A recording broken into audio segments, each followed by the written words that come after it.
दूसरी सलेबी जंग 1147 से 1149 के दौरान दमिश्क का मुहासरा एक अहम और फैसलाकुन वाक़या था, जिसने सलेबियों के लिए तबाहकुन नताइज पैदा किए और मुसलमानों के इत्तेहाद को मजबूत किया। ये मुहासरा 24 से 28 जुलाई 1148 तक जारी रहा और ये सलेबियों की नाकामी और मुसलमानों की एक बड़ी फतह के तौर पर याद रखा जाता है। जी नाजरीन, इस वीडियो में हम जानेंगे कि इमादुद्दीन के तीनों बेटों का सलीबी जंग में क्या किरदार था और किस तरह उनकी बेहतरीन क़यादत और हिकमत अमली की बदौलत सलेबियों को मुंह की खानी पड़ी, और वो कौन सी जंग थी जिसने नूरुद्दीन को महीनों खुले आसमान तले नफ्सियाती अजियत में मुब्तला रखा, और दूसरी सलीबी जंग के बतन से सलाहुद्दीन अयूबी ने कैसे जन्म लिया। तो इन सब सवालात के जवाबात जानने के लिए मेरी वीडियो को आखिर तक जरूर देखें। 24 जुलाई 1148 को सलेबी फौजें दमिश्क के करीब पहुंची और शहर का मुहासरा कर लिया। दमिश्क उस वक्त नूरुद्दीन जंगी के इत्तेहादी और इमादुद्दीन जंगी के वफादार मोइनुद्दीन अनर के जेर हुकूमत था। सलेबी फौज ने इब्तिदाई तौर पर दमिश्क के मगरबी हिस्से पर हमला किया, जो कि कमजोर तस्वुर किया जाता था, और वहां से शहर पर कब्जा करने की कोशिश की। सलेबियों को उम्मीद थी कि वो जल्द ही दमिश्क को फतह कर लेंगे, लेकिन उन्हें शदीद मज़ाहमत का सामना करना पड़ा। मोइनुद्दीन अनर ने शहर की दिफा के लिए जल्द ही अपने इत्तेहादियों से मदद तलब की और नूरुद्दीन जंगी ने फौरी तौर पर अपने फौजियों को दमिश्क की तरफ रवाना किया। नूरुद्दीन जंगी की क़यादत में मुसलमान फौजें तेजी से महाज पर पहुंची और सलेबियों पर हमला किया। सलेबी फौज के अंदर भी इख्तिलाफात पैदा हो गए और उनकी क़यादत में इख्तिलाफ राय पैदा हुआ कि दमिश्क के किस हिस्से पर हमला किया जाए। उनकी फौज थक चुकी थी और पानी और खुराक की किल्लत का भी सामना था। जब मुसलमानों की बड़ी तादाद मुहासरे के खिलाफ लड़ने के लिए जमा हो गई तो सलेबी फौज का हौसला टूट गया। 28 जुलाई 1148 को सिर्फ 4 दिन के मुहासरे के बाद सलेबियों ने दमिश्क का मुहासरा खत्म कर दिया और पसपाई इख्तियार की। दमिश्क का मुहासरा सलेबियों के लिए एक बड़ी नाकामी साबित हुआ।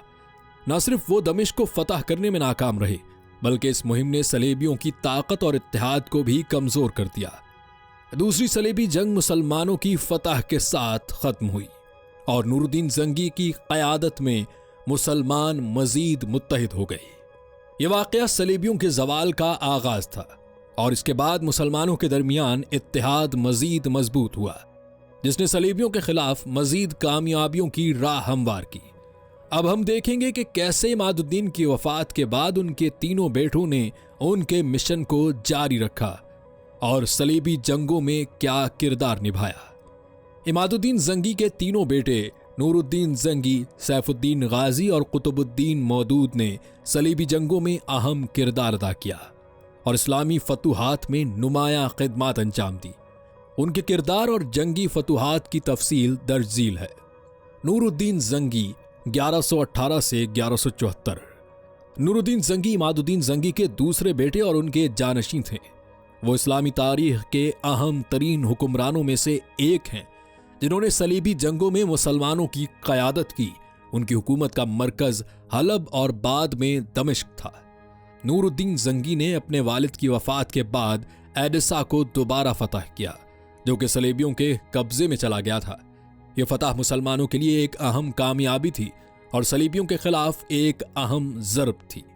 नूरुद्दीन ने दमिश्क को अपने कंट्रोल में ले लिया, जो इस्लामी दुनिया का एक अहम मरकज था। दमिश्क के तहत मुसलमानों की फौजी ताकत में इजाफा हुआ और सलेबियों के खिलाफ मुसलमानों की पोजीशन मजबूत हुई। नूरुद्दीन ने सलेबियों के खिलाफ कई कामयाब मुहिमात चलाई और शाम के दीगर इलाकों में सलेबियों की ताकत को कमजोर किया। नूरुद्दीन ने सलेबियों के खिलाफ मुसलमानों को मुनज़्ज़म किया और उन्हें इत्तेहाद की तरफ राग़िब किया। उनकी तैयार करदा फौजी हिकमत अमलियों ने सुल्तान सलाहुद्दीन अयूबी को हतीन की जंग 1187 में अजीम फतह हासिल करने के काबिल बनाया।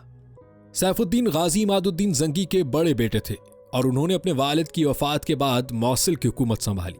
वो एक मौसर हुक्मरान और जंगजू थे, लेकिन उनकी मरकजी तवज्जो सलीबियों के खिलाफ नहीं बल्कि अपने इलाके की मजबूती पर थी। सैफुद्दीन गाजी ने मौसिल को मुस्तहकम किया और इस इलाके के दिफा को मजबूत बनाया जो कि जंगी सल्तनत के लिए एक अहम किला था। उन्होंने अपने भाई नूरुद्दीन जंगी को सलीबियों के खिलाफ जंगों में फौजी हिमायत फराहम की। सैफुद्दीन ने अपने इलाके में दाखिली बगावतों को कामयाबी से ख़त्म किया और जंगी ख़ानदान की हुकूमत को मुस्तहकम किया। कुतुबुद्दीन मौदूद इमादुद्दीन जंगी के छोटे बेटे थे। वो जंगी ख़ानदान के दीगर अफराद के मुकाबले में कम मारूफ हैं, लेकिन उन्होंने सलीबियों के खिलाफ जंग में अपना किरदार अदा किया। वो ज़्यादातर अपने भाइयों नूरुद्दीन और सैफुद्दीन की क़यादत में रहे। कुतुबुद्दीन मौदूद ने ज़्यादातर इंतज़ामी और फ़ौजी उमूर में अपने भाइयों की मदद की। उन्होंने जंगी सल्तनत की फ़ौजी महमात में हिस्सा लिया और सलीबियों के खिलाफ मुख्तलिफ महाजों पर जंग की। कुतुबुद्दीन ने नूरुद्दीन जंगी की हिमायत की और उन्हें सलीबियों के खिलाफ जंगों में मदद फराहम की। उनकी हिमायत ने नूरुद्दीन को दमिश्क और दीगर इलाकों में अपनी फ़ौजी महमात को कामयाब बनाने में मदद दी। इमादुद्दीन जंगी के तीनों बेटों ने सलीबी जंगों के दौरान मुसलमानों की फतह और इत्तेहाद में अहम किरदार अदा किया। उनकी क़यादत और फ़ौजी हिकमत अमलियों ने सलीबियों के खिलाफ मुसलमानों की पोजीशन को मजबूत किया और इस्लामी दुनिया के इत्तेहाद को तक़वियत दी। नूरुद्दीन जंगी ने ख़ास तौर पर सलीबी जंगों में मुसलमानों की क़यादत की और इस्लामी फतूहात के लिए एक मजबूत बुनियाद फराहम की, जिसे बाद में सलाहुद्दीन अयूबी ने मजीद आगे बढ़ाया। इमादुद्दीन जंगी और उनके बेटों की बेहतरीन क़यादत और हिकमत अमली की बदौलत सलीबियों को मुतअद्दिद महाजों पर शिकस्त का सामना करना पड़ा। उनकी जंगी हिकमत अमलियों, इत्तिहाद की कोशिशों और मजबूत क़यादत की बदौलत मुसलमानों ने सलीबी जंगों में कई अहम फतूहात हासिल की। इन फतूहात ने न सिर्फ सलीबियों की ताकत को कमज़ोर किया, बल्कि इस्लामी दुनिया के इत्तिहाद को भी मजबूत किया। दर्जील नुकात इस बात की वजाहत करते हैं कि कैसे जंगी ख़ानदान की क़यादत ने सलीबियों को मुंह की खानी पर मजबूर कर दिया। नूरुद्दीन जंगी ने मुसलमानों के दरमियान इत्तिहाद को फ़रोग़ दिया और मुख्तलिफ इस्लामी रियासतों को एक साथ लाने की कोशिश की। उनकी क़यादत में शाम, मिस्र और इराक के मुस्लिम हुक्मरानों ने सलीबियों के खिलाफ मुत्तहिद होकर जंगें लड़ी। नूरुद्दीन ने दमिश्क को फतह करके मुसलमानों के दरमियान इत्तिहाद को मजीद मजबूत किया। दमिश्क को एक मरकजी कुव्वत के तौर पर इस्तेमाल करके नूरुद्दीन ने सलीबियों के खिलाफ मुश्तरका हमलों की क़यादत की। इमादुद्दीन जंगी ने 1144 में एडिसा को फतह किया, जो कि सलीबियों के ज़ेर कंट्रोल एक अहम शहर था। यह फतह सलीबियों के लिए एक बड़ा धचका साबित हुई और उनके ज़ेर कब्जा इलाकों में खौफ व हिरास फैल गया। नूरुद्दीन जंगी ने सलीबियों के ज़ेर कंट्रोल इलाकों पर छोटे छोटे हमले किए ताकि उनकी सप्लाई लाइन्स को कमज़ोर किया जा सके। उन हमलों से सलीबी फ़ौजें मुंतशिर हो गईं और उनकी ताकत में कमी वाक़ हुई। नूरुद्दीन ने कई दिफाई किले और शहरबंदी की तामीर की ताकि सलीबियों के हमलों को रोका जा सके। उन्होंने किलों की तामीर के साथ साथ उन्हें बेहतर दिफाई हिकमत अमली के तहत मुनज़्ज़म किया, जिससे मुसलमानों की दिफाई ताकत में इजाफा हुआ। नूरुद्दीन ने हलब और दमिश्क जैसे अहम शहरों की दिफाई दीवारों को मजबूत किया, जिसने सलीबियों को उन शहरों पर हमला करने से रोक दिया और मुसलमानों को महफूज पनाहगाहें फराहम की। नूरुद्दीन जंगी ने सलीबियों के दरमियान फूट डालने के लिए सियासी हिकमत अमली का इस्तेमाल किया।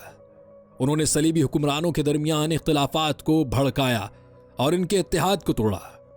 इससे सलीबियों की ताकत में कमी आई और मुसलमानों को उन पर काबू पाने में आसानी हुई। नूरुद्दीन ने सलीबियों के तिजारती रास्तों पर कब्जा किया, जिससे उनकी इक्तिसादी हालत खराब हुई और उन्हें अपनी फौजी महमात के लिए वसाइल की कमी का सामना करना पड़ा। नूरुद्दीन जंगी ने जहाद के नजरिए को फरोग दिया और मुसलमानों को सलीबियों के खिलाफ एक मुकद्दस जंग में शामिल किया।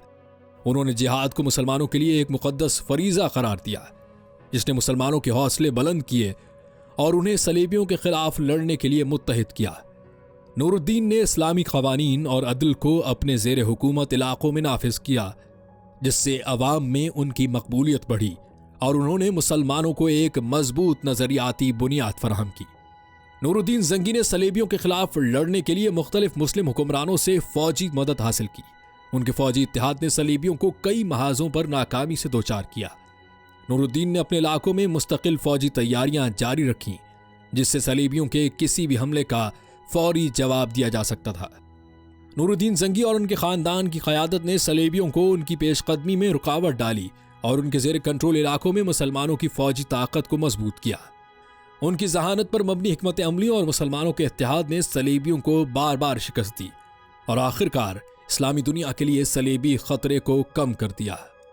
उनकी क़यादत ने न सिर्फ सलीबी जंगों के नताइज पर असर डाला बल्कि इस्लामी तारीख में भी एक अजीम बाब का इजाफा किया। जी नाजरीन, सलीबियों से जंग के दौरान एक मौका ऐसा भी आया जिसने नूरुद्दीन को महीनों खुले आसमान तले नफ्सियाती अजियत में मुब्तला रखा। नूरुद्दीन जंगी को जिस जंग के बाद महीनों खुले आसमान तले नफ्सियाती अजियत का सामना करना पड़ा वो हारिम की जंग थी जो 1164 में लड़ी गई। इस जंग में नूरुद्दीन जंगी ने सलेबियों के खिलाफ एक अजीम फतह हासिल की थी, लेकिन ये कामयाबी भी उनके अंदर गहरे एहसासात और फिक्री इस्तराब का बायस बनी। हारिम की जंग 1164 में हुई थी जब सलेबियों ने एक बार फिर शुमाली शाम के इलाके पर हमला करने की कोशिश की।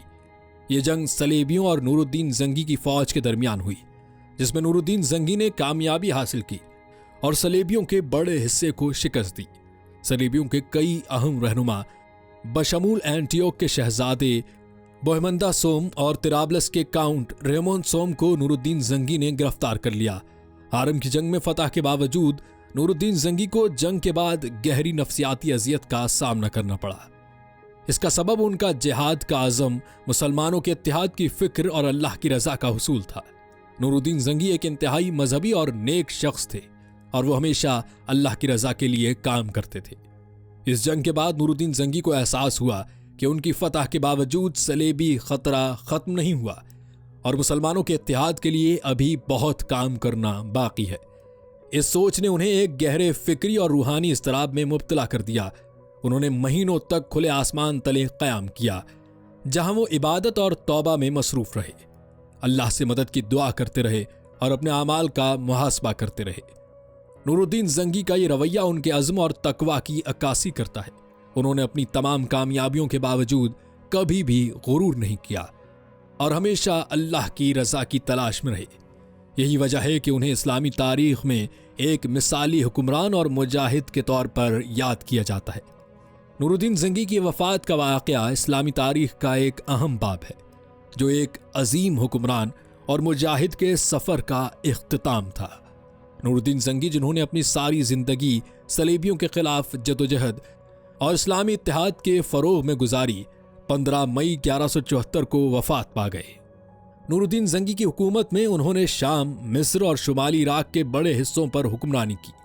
वो इस्लामी दुनिया में एक मजबूत और नेक हुक्मरान के तौर पर मशहूर थे जिन्होंने अपने अदल इंसाफ और मजहबी अकीदे की बुनियाद पर हुकूमत की।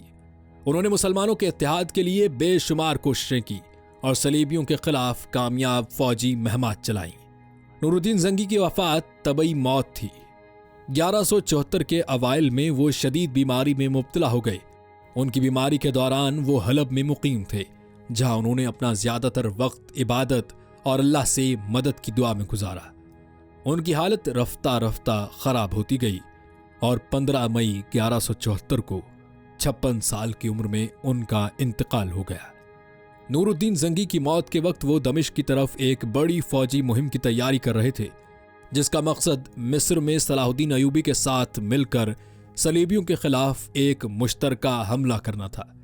उनकी वफ़ात ने इस मुहिम को मुलतवी कर दिया और उनके बाद हुक्मरानों को नए चैलेंजेस का सामना करना पड़ा। नूरुद्दीन जंगी की वफ़ात के बाद उनका जानशी उनका बेटा अस्सालेह इस्माइल बिन नूरुद्दीन बना जो उस वक्त एक नौउम्र लड़का था।